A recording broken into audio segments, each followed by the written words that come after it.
Bismillahirrahmanirrahim. Assalamualaikum warahmatullahi wabarakatuh. Apa kabar anak-anak ibu semuanya? Alhamdulillah kita hari ini bisa bertemu lagi dengan ibu dengan pelajaran pendidikan agama Islam dan budi pekerti di kelas 8. Oke anak-anak, sebelum kita mulai pembelajaran, marilah kita awali pembelajaran hari ini dengan pembacaan basmalah sama-sama. Bismillahirrahmanirrahim. Kita baca bismillah supaya pembelajaran kita hari ini mendapatkan keberkahan dari Allah Subhanahu wa taala. Amin ya Allah ya rabbal alamin. Anak-anak, hari ini silahkan kalian siapkan buku paketnya ya. Jadi kita hari ini akan membahas materi tentang, kita lihat, kita akan membahas tentang minuman keras,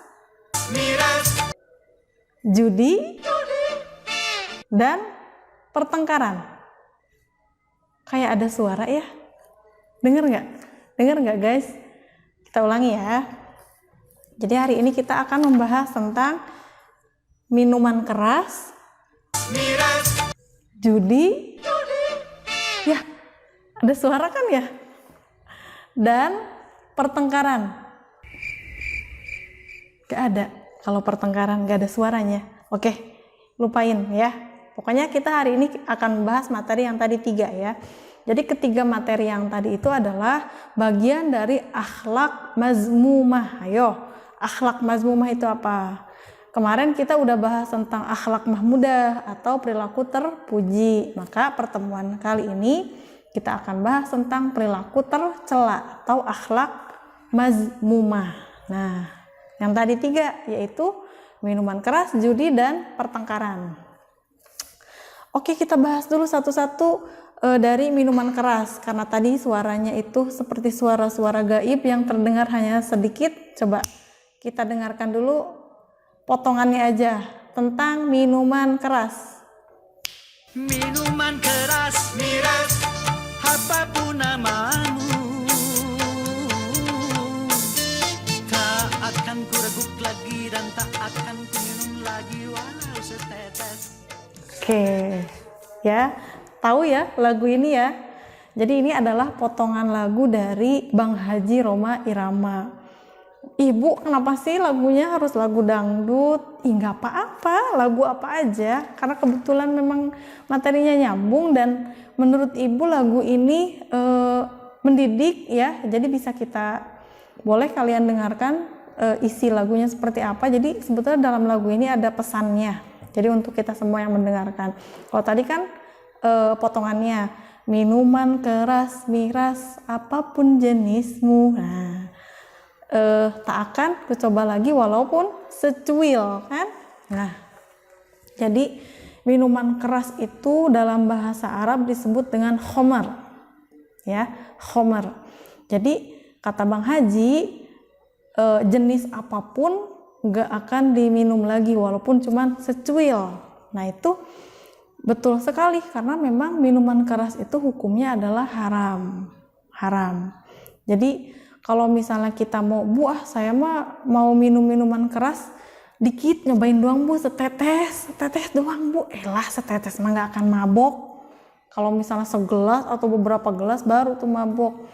Tetap aja kamu mau minum secuil kek, segelas kek, seember, segalon, itu sama aja, sama-sama haram. Jadi nggak boleh kita coba-coba minum meskipun cuman setetes. Jadi meskipun setetes tetap hukumnya haram. Jadi jangan ya, insya Allah kita mah tidak ada anak-anak di SMP Islam Kreatif Al-Khairiyah, insya Allah semuanya tidak ada yang minum minuman keras ya. Kita pelajari ini supaya kita tahu dan kita hindari. Makanya kita kalau misalnya bergaullah dengan orang-orang yang membawa kita kepada ketaatan. Jangan kamu bergaul dengan sembarangan orang yang mengarahkan kita untuk jauh dari ketaatan atau menjadi seorang hamba yang pembangkang. Jadi lari dari ketaatan atau menjauh dari Allah gitu. Mudah-mudahan kita semua ada di dalam lingkungan yang membawa kepada ketaatan. Bu, kata siapa bu minuman keras itu haram? Ada dalilnya. Jadi nggak sembarangan haram-haram tapi tanpa dalil ya anak-anak. Makanya sambil dibuka bukunya nanti kita belajar sama-sama. Itu tadi minuman keras. Kita lihat dulu, kita selesaikan dulu semuanya ya materinya. Jadi minuman keras itu dampaknya, dampak terhadap tubuh kita. Bagi orang yang suka minum minuman keras itu dampaknya rusaknya syaraf-syaraf dalam tubuh, kemudian luka pada lambung, gangguan organ seksual, radang organ pencernaan, kerusakan hati dan paru-paru, menyebabkan kematian. Kemudian berikutnya menimbulkan gangguan jiwa. Jadi orang yang suka minum minuman keras itu akan rusak jaringan otaknya sehingga menimbulkan gangguan daya ingatan, menurunnya kemampuan belajar dan gangguan jiwa tertentu. Kemudian yang kedua merusak keimanan dan ketakwaan, membatalkan ibadah agama karena hilangnya akal sehat, menimbulkan perilaku tercela, hancurnya masa depan. Kemudian yang ketiga menimbulkan gangguan termasuk pelanggaran hukum ya. Jadi menimbulkan gangguan ketentraman dan ketertiban umum, melanggar undang-undang, dapat menyeret pelakunya ke penjara, kemudian yang terakhir melemahkan kejayaan bangsa. Ini yang tertulis di buku ya guys. Jadi sebenarnya gini, kalau ibu sih kalau macam-macam minuman atau khamar, macam-macam minuman keras itu mungkin seperti yang kita ketahui secara umum ya, ada bir, ada anggur merah gitu ya. Kalau kata siapa itu penyanyi dangdut adalah pokoknya mah banyak lagunya. Terus apalagi, oh kalau kata anak-anak sekarang katanya ada yang namanya CS, nah ciu santai. Nah, nggak tahu deh kayak gimana bentuknya, cuman pernah dengar aja. Mungkin ada minuman-minuman oplosan-oplosan seperti itu. Yang penting kelihatan gaul atau yang penting gua mabuk dah. Yang penting mah gua bergaul sama temen-temen. Itu hati-hati anak-anak ibu yang soleh dan solehah. Jadi harus berhati-hati. Jangan hanya karena ingin disebut gaul, kamu akhirnya menjerumuskan diri kamu sendiri dengan meminum minuman keras tadi, dan akhirnya diakui oleh teman-temannya bahwa kamu adalah anak gaul. Padahal cara gaul itu bukan berarti seperti itu kan ya, masih banyak cara yang lain. Apakah kamu harus berteman dengan orang itu aja? Kalau misalnya kamu punya teman yang seperti itu, artinya dia adalah salah satu teman yang mengajak kamu untuk jauh dari ketaatan. Nah udah kayak gitu aja tuh udah, wah ini arah-arahnya nggak bener nih. Jadi kamu harus bisa menjaga diri sendiri ya, seperti itu. Kemudian kalau misalnya sekarang kan lagi rame orang-orang lagi suka, terutama mungkin yang perempuan lagi suka K-pop ya, lihat nonton drama Korea. Nah termasuk ibu juga termasuk penikmat drama Korea. Nah kalau misalnya kita perhatikan dari drama-drama Korea, suka boleh suka, kita lihat yang positifnya. Ada nggak nih, misalnya kita lihat kehidupan orang Korea, apa nih sisi positifnya? Korea itu kan termasuk negara yang maju, kita lihat cara berpikir mereka, kemudian mereka itu termasuk orang-orang yang sangat mementingkan pendidikan. Itu kan bisa kita contoh. Walaupun ada nih kebiasaan mereka itu adalah suka minum minuman keras. Kalau misalnya mereka ada party atau ada ulang tahun atau apa dengan minuman keras. Kemudian kumpul-kumpul dengan teman merayakan sesuatu dengan minuman keras. Sepertinya kalau misalnya dilihat dari budaya mereka, itu adalah bagian dari budaya mereka. Nah kalau kita sebagai orang Indonesia dan orang Muslim tentunya, kita melihat itu bukan untuk ditiru, itu budaya mereka. Kalau kita melihat mereka seperti itu, bukan berarti kita harus mencontohnya kan. Kita suka menonton drama Korea, kita tahu, kita mempelajari budayanya, bukan berarti kita mengikutinya gitu. Jadi kalau kita tahu itu mereka, kita mah jangan. Kenapa? Karena minuman keras itu haram, seperti itu. Ya, dengan tadi efek-efek yang tadi disebutkan nih, efek-efek negatif atau dampak negatif terhadap tubuh kita dan kejiwaan kita. Jadi itu udah jelas ke sana hukumnya. Itu tentang minuman keras ya. Jadi hati-hati. Mudah-mudahan kita bisa jaga diri, jaga pergaulan. Tapi bukan berarti kalau misalnya ada orang atau kamu punya temen, wah ini nih temen gue nih tukang mabok nih, calon neraka nih, parah, kagak mau gue mah temenan sama dia. Jangan kayak gitu juga. Kenapa jangan seperti itu? Soalnya gini, dari mana kamu bisa tahu dia akan masuk neraka? Apakah kamu panitia surga atau neraka? Kan bukan, ya. Jadi kita nggak boleh langsung menjudge seseorang seperti itu, negatif aja. Jadi nggak boleh seperti itu. Jadi jangan kebiasaan suka melihat sisi negatif orang, kemudian menyalahkan orang dan langsung nyumpahin, wah lu masuk neraka. Bukan seperti itu. Jadi tujuan kita belajar materi yang sekarang ini adalah pertama untuk kita ketahui, yang kedua untuk kita praktekkan terhadap diri kita sendiri. Jadi kita dulu nih harus bisa menjaga diri kita, harus bisa menjauhkan diri dari minuman keras yang sedang kita bahas ini. Gitu ya guys. Oke. Kemudian selanjutnya kita akan membahas tentang judi. Nah, judi. Kita dengerin dulu. Sebentar ya. Menjanjikan kemenangan, judi menjanjikan kekayaan. Nah, oke. Cukup. Tadi yang kita dengarkan dari lagunya Bang Haji Rhoma Irama bahwa judi itu adalah judi itu meracuni keimanan, kata Bang Haji gitu ya. Kenapa bisa meracuni kehidupan? Tapi sebelum ke sana kita bahas dulu judi itu apa.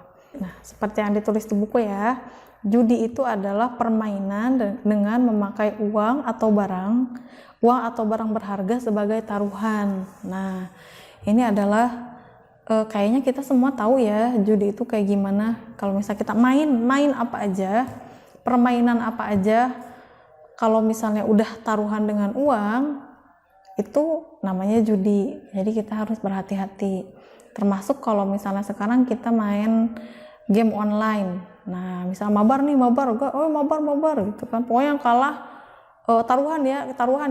taruhan berapa nih? Misalnya setiap anak taruhan set, nanti yang menang dapat. Nah, itu adalah praktek judi. Jadi kata Allah nggak boleh. Judi itu haram. Terus kata Bang Haji, judi itu bohong. Awalnya doang kayak yang menjanjikan, padahal itu adalah awal dari keterpurukan gitu. Itu benar juga.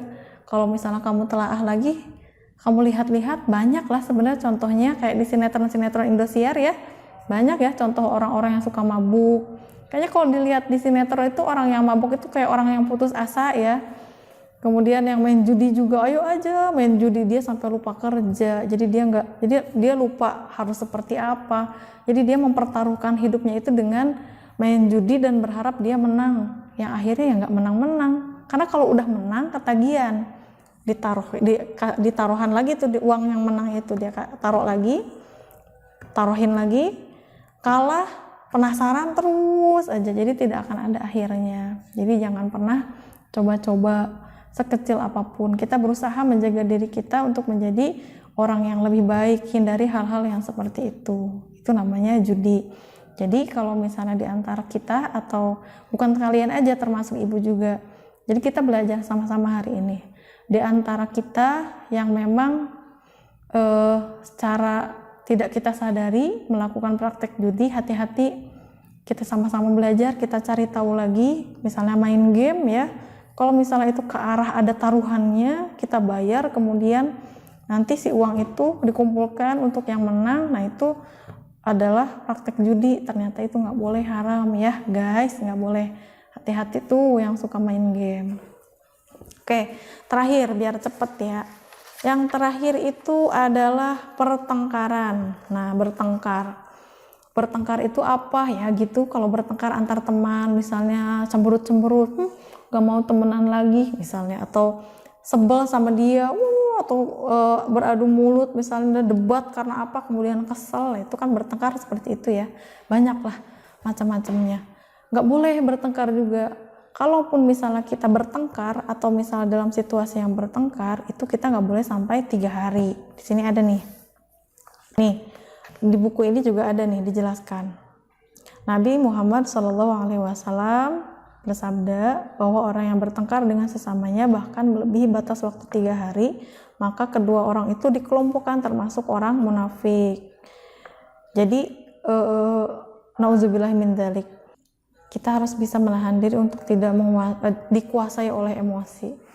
Kalau misalnya diperhatikan orang yang marah karena sesuatu, misalnya biasanya orang itu akan teriak-teriak ya, kamu tahu gak aku tuh gini, suaranya tuh semakin meninggi, otot-ototnya nih, urat-urat di kepalanya tuh keluar, mata memerah, pokoknya semua tenaga dikeluarkan.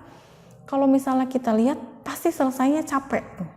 Dan diperhatikan deh, orang yang marah itu suaranya tuh kenceng banget, melebihi suara apapun. Jadi kalau gitu ya, sampai nunjuk gitu kan.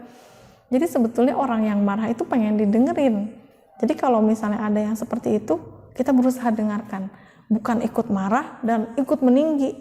Bayangin 2 orang marah, suaranya semakin meninggi, dilawan dengan yang marah lagi, akan terjadi pertengkaran. Dan kalau sudah bertengkar itu akhirnya akan ke pembunuhan. Nggak sedikit kan di berita kita lihat seorang pemuda membunuh temannya karena memperebutkan seorang wanita, ya kan? Nah itu kan karena apa? Berebut cewek, berantem, akhirnya khilaf kalau udah emosi, dan kejadian deh meninggal. Apa ujungnya?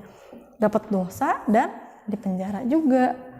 Jadi itulah dampak dari pertengkaran. Maka kita harus menghindari pertengkaran. Jadi ketiga perilaku tadi tuh mabuk, kemudian mabuk minuman keras, kemudian judi dan bertengkar itu sesuatu yang harus kita hindari. Karena kita sudah tahu tadi dampaknya ya. Kalau minuman keras itu merusak, banyak yang rusak. Kemudian kalau judi juga sama, jadi merusak kehidupan, meracuni keimanan. Iman kita jadi dipertaruhkan dengan judi, padahal kita harus mempertaruhkan hidup kita bukan sama judi, tapi kepada Allah Subhanahu wa Ta'ala. Kita pasrahkan diri kita kepada Allah, karena Allah lah yang menciptakan kita. Berharap bukan berharap ke judi, justru kita mengharapkan rezeki itu kepada Allah Subhanahu wa Ta'ala, gitu ya anak-anak. Nah di sini nih dibahas nih dampak dari pertengkaran. Yang pertama, terputusnya tali silaturahmi, kemudian sulit mendapat pertolongan, kemudian hilangnya rasa kenyamanan, hati selalu merasa bersalah, kemudian terancamnya nyawa. Ya, gambarannya seperti itu dampaknya. Jadi kalau misalnya sudah terjadi pertengkaran sampai akhirnya terjadi pembunuhan, itu akan tadi yang seperti ibu sampaikan, merugikan kita semua. Nah, di sini juga dibahas nih tentang macam-macam pembunuhan. Jadi tadi kan salah satu dampak dari bertengkar itu adalah pembunuhan. Sementara pembunuhan itu adalah dosa besar. Nah, macam pembunuhan itu ada 3. Jadi pembunuhan yang dilakukan dengan sengaja. Misalnya Rizky dendam nih sama Zaki nih. Lihat aja nih Zaki kalau lewat pengkolan sana, gua bunuh misalnya. Nauzubillah ya. Itu sengaja, udah ada niat dan akhirnya dia lakukan. Itu namanya pembunuhan secara sengaja. Maka hukumannya adalah dia harus dikisos. Nah, nanti kita bahas kisosnya ya. Kecuali kalau keluarga yang dibunuh itu minta diganti dengan denda atau diat. Jadi ada obrolan, kalau misalnya orang tuanya, keluarganya ada obrolan dulu, ngobrol, nggak apa-apa, nggak dikisos tapi diganti dengan diat gitu. Kemudian yang kedua, pembunuhan seperti sengaja. Nah, pembunuhan seperti sengaja, hukumannya adalah membayar diat atau denda dan memerdekakan hamba sahaya. Ini adalah hukumannya. Jadi pembunuhan seperti sengaja itu misalnya kalian lagi bercanda nih, si Rizky sama Zaki ya. Rizky sama Zaki tuh bercanda, bercanda gitu kan, bercanda anak cowok kan agak barbar ya. Misalnya bercandanya tuh pakai adalah pakai benda yang tumpul, misalnya pakai apa ya, spidol lah ya, pakai spidol nih ya. Ibu ambil dulu sebentar. Misalnya bercandanya pakai spidol, tuk tuk tuk tuk tuk tuk tuk gitu kan. Pas udah bercanda, karena pas udah apa namanya bercanda-bercanda gitu, akhirnya kan ke bawah tuh emosi, bercanda gitu ke ininya ke pukul misal kepalanya, gitu. Dan kebetulan Jaki itu nggak boleh banget kepukul kepalanya karena mungkin ada penyakit atau apa yang tidak diketahui oleh si Rizky tadi. Kemudian kepukul, meninggal misalnya. Itu kan nggak ada niat untuk membunuh kan. Nah itu namanya pembunuhan seperti sengaja. Makanya kalau bercanda itu jangan terlalu berlebihan. Kita kan nggak tahu setiap orang dengan kesehatannya atau mungkin setiap orang dengan keluhan penyakitnya kan kita nggak tahu. Jadi jangan terlalu berlebihan kalau bercanda, apalagi kalau menggunakan benda-benda ya, benda tumpul atau apalagi benda tajam, hati-hati. Kemudian yang ketiga, pembunuhan yang dilakukan karena nggak sengaja, pembunuhan yang tidak sengaja. Nah, contohnya gini, misalnya nih, ada yang hobi nembak burung misalnya ya, nembak burung pakai tembakan khusus burung ya, ada ya misalnya. Pas nembak gini, misalnya nembaknya nggak ke atas nih, dia burungnya lagi di bawah misalnya, pas ditembak nggak kena burung tapi ternyata ada orang, dia nggak tahu kalau di sebelah situ tuh ada orang misalnya, kenalah orang itu dan meninggal. Itu namanya pembunuhan tidak sengaja dan hukumannya adalah diat. Nah, jadi pembunuhan itu ada 3 macam. Yang pertama pembunuhan sengaja, itu dengan niat mau membunuh, direncanakan. Kemudian yang kedua pembunuhan seperti sengaja. Yang ketiga pembunuhan yang tidak disengaja. Nah sekarang apa sih Bu diat? Apa sih Bu kisos? Dari tadi Bu ngomong itu mulu. Jadi diat itu adalah jenis hukuman sebagai pengganti kisos. Jika keluarga korban memaafkan pelaku agar tidak dikisos, maka pelaku wajib menggantinya dengan diat. Jadi diat itu bisa berupa harta sebagai tebusan yang jumlahnya sebanding dengan harga 100 ekor unta, itu namanya diat. Kemudian kisos. Kisos itu adalah jenis hukuman yang setimpal dengan kejahatan yang dilakukan. Jadi kalau misalnya kamu membunuh, ya hukumannya adalah dibunuh lagi. Kalau misalnya kamu memukul kemudian giginya copot 1, ya kamu juga harus dipukul dan copot 1 juga gitu. Jadi itu namanya kisos, setimpal. Kalau misalnya kamu bertengkar sampai akhirnya patah tangan, hukumannya kisos, misalnya dipatahin juga tangannya, itu namanya kisos ya. Jadi kalau misalnya matanya kecolok, hukumannya kalau kisos colok lagi matanya, itu namanya kisos. Jadi gitu ya guys, itu adalah dampak dari bertengkar yang akhirnya jadi ke pembunuhan. Jadi kan repot ya kalau misal udah terjadi pembunuhan yang nggak sengaja. Jadi apa yang harus kita lakukan? Kita harus mencari pergaulan yang baik, yang seperti tadi Ibu bilang, pergaulan yang baik di mana kan bisa membawa kita menjadi pribadi yang taat. Jadi kita harus lihat nih teman ini, bukan berarti kita pilih-pilih teman, bukan. Jadi bukan pilih-pilih teman yang sangat terlihat sampai orang lain tuh jadinya merasa tersinggung, nggak seperti itu. Kita lihat dulu, oh orang ini kayaknya bakal membawa ke arah yang jauh dari ketaatan, maka kita jangan terlalu dekat. Jadi seperlunya. Tapi kalau misalnya ada teman, wah ini teman kayaknya bakalan membawa kita menjadi orang yang lebih taat kepada Allah. Nah itu yang kayak gitu tuh, kita harus deket-deket, pepet-pepet supaya kita menjadi anak yang lebih taat kepada Allah. Gitu ya, itu adalah pesan terakhirnya. Nah dari tadi Ibu bahas, Bu ini nggak boleh, itu nggak boleh, ini nggak boleh. Emang ada Bu dalilnya? Ada. Sekarang kita waktunya untuk membaca dalilnya, yaitu surat Al-Maidah ayat 90 sampai 91. Kita lihat ya, baca sama-sama. A'udzu billahi minasyaitonir rajim. Bismillahirrahmanirrahim. Ya ayyuhalladzina amanu innamal khamru wal maisiru wal ansabu wal azlamu rijsum min amali syaitan fajtanibuhu la'allakum tuflihun. Innama yuridu syaitanu ayyuki'a bainakumul adawata wal baghdha'a fil khamri wal maisiri wa yasuddakum 'an dzikrillahi wa 'anis salati fahal antum muntahun. Shadaqallahul azim. Artinya, wahai orang-orang yang beriman, sesungguhnya minuman keras, berjudi, berkurban untuk berhala, dan mengundi nasib dengan anak panah adalah perbuatan keji dan termasuk perbuatan setan. Maka jauhilah perbuatan-perbuatan itu agar kamu beruntung. Dengan minuman keras dan judi itu, setan hanyalah bermaksud menimbulkan permusuhan dan kebencian di antara kamu dan menghalang-halangi kamu dari mengingat Allah dan melaksanakan sholat. Maka tidakkah kamu mau berhenti? Nah, itu surat Al-Maidah ayat 90 sampai 91. Itu dalilnya jelas ya.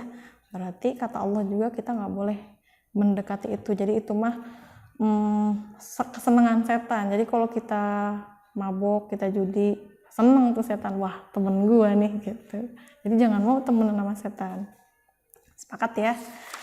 Oke anak-anak, itu tadi dalilnya ya. Mudah-mudahan materi yang Ibu sampaikan hari ini memberikan manfaat kepada kita semua. Ingat, dari materi yang Ibu sampaikan ini, mudah-mudahan ada manfaatnya, menambah pengetahuan kalian juga, dan menambah pengetahuan Ibu juga, menambah keimanan kita semua, karena keimanan itu naik turun. Kalau manusia itu imannya naik, kadang-kadang naik, kadang-kadang turun. Kadang-kadang kalau lagi rajin banget kan, ngaji, terus sholatnya, semuanya pokoknya dilakuin.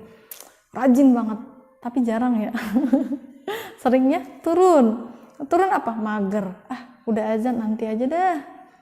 Lagi main game mulu, sampai lupa sholat, lupa mandi, lupa makan. Semuanya dilupain.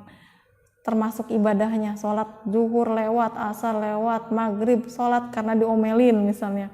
Isanya lewat lagi, subuhnya lewat lagi. Jadi iman kita itu naik, kadang-kadang turun. Kalau dipikir-pikir ya, kalau kata Ibu ya, iman kita tuh kayak ingus. Coba diperhatiin kalau anak kecil ingusan ya. Kan kadang kalau turun, nah naik lagi. Naiknya sebentar ya, turunnya lama.